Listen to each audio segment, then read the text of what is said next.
I'm sitting in the dining room and it is 8:52 at night. It is a Tuesday, it's May 10th. I'm sitting here.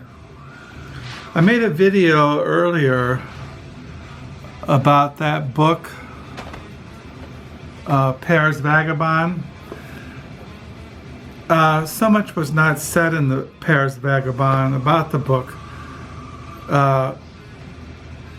About the writer Jean-Paul Sartre. He lived on the streets, but after he didn't live on the streets all his whole life. It was just probably a couple of years, maybe a year. And then he went on and he lived in some village and he wrote a bunch of books, and I think he died in 2011. And in the book, he not only describes the people who lived on the streets,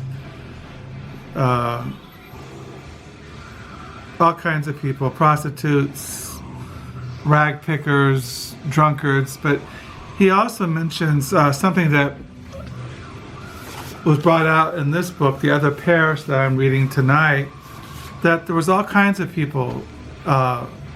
He mentions in the book gypsies, he mentions in the book Russians, Jews, Arabs, Greeks, people from Scandinavia. So Paris is a multi-international city. It had all kinds of people from all different backgrounds, racial backgrounds, religious backgrounds. There's one part in the book where he's in a Jewish neighborhood there in Paris, and he goes to cafes that are owned by Arabs, and he meets gypsies. So there's all kinds of people that he runs into, and it's very interesting.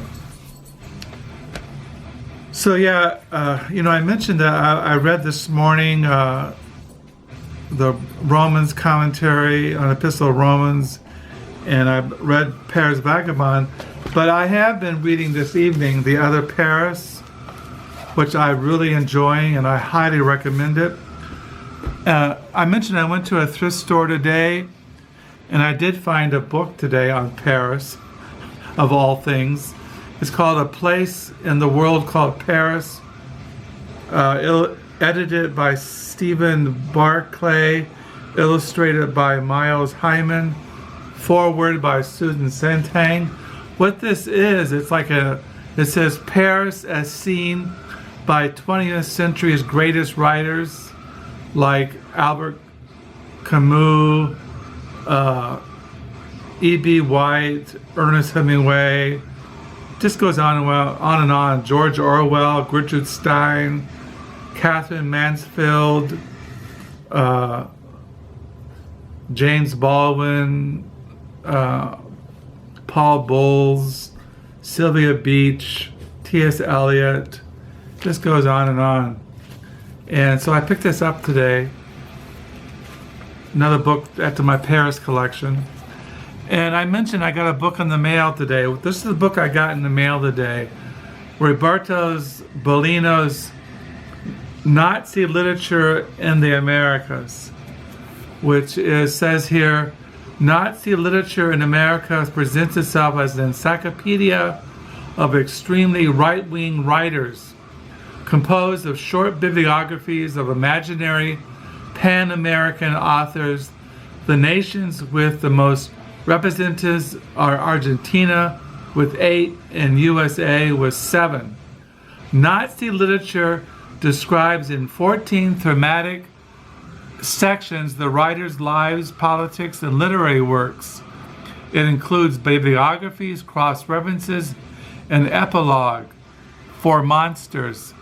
Although the writers are invented, they are all carefully and credibly situated in real literary worlds. Bellino characters encounter Allen Ginsberg, Octavio Paz, who is a poet and a writer, Lasmin Lima, remarkably inventive, chilling, and witty. Nazi literature in Americas offers keen insights into the workings of an extraordinary, creative, and literary imagination. So I got that in the mail today. Yeah, I really into Roberto Labino. I said in one of my earlier videos that he was from Chile. He did live in Mexico City, but he went and lived in Barcelona, Spain. And so I forgot to mention that in one of my videos, but this is I got in the mail.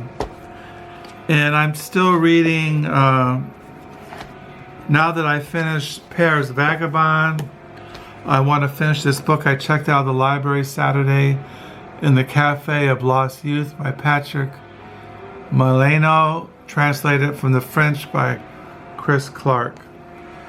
So that's why I'm reading tonight. My wife's at work. I'm sitting here writing in my diary. I'm on page 407. I'm reading The Other Paris. It's going on 9 o'clock at night. I'm downloading the video that I made earlier. You know, reviews are so difficult for me because I'm not really good at words. I get tongue-tied, I get frustrated.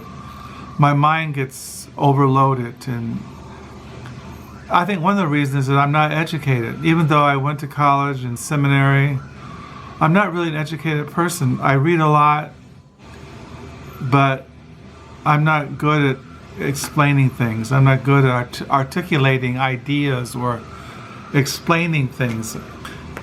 I'm always feel frustrated, and communication and words are just fail me constantly. But I'm always striving and always trying to communicate. So I just want to share those thoughts tonight. And but once again, I really recommend Pear's Vagabond. And this book is really great. The Other Paris by Luc Santé. He wrote the foreword to this, Luc Santé. I really am enjoying this, and it'd be impossible to review this book. It's so rich and so complex and so in-depth. I don't know how you would summarize it in a review. Anyway, I just want to share those thoughts tonight as I'm sitting here in the dining room by myself, writing in my diary, looking at my books, and waiting for tomorrow to come, and the existence keeps flowing. As I say in my diaries, the death flow keeps going on. Bye.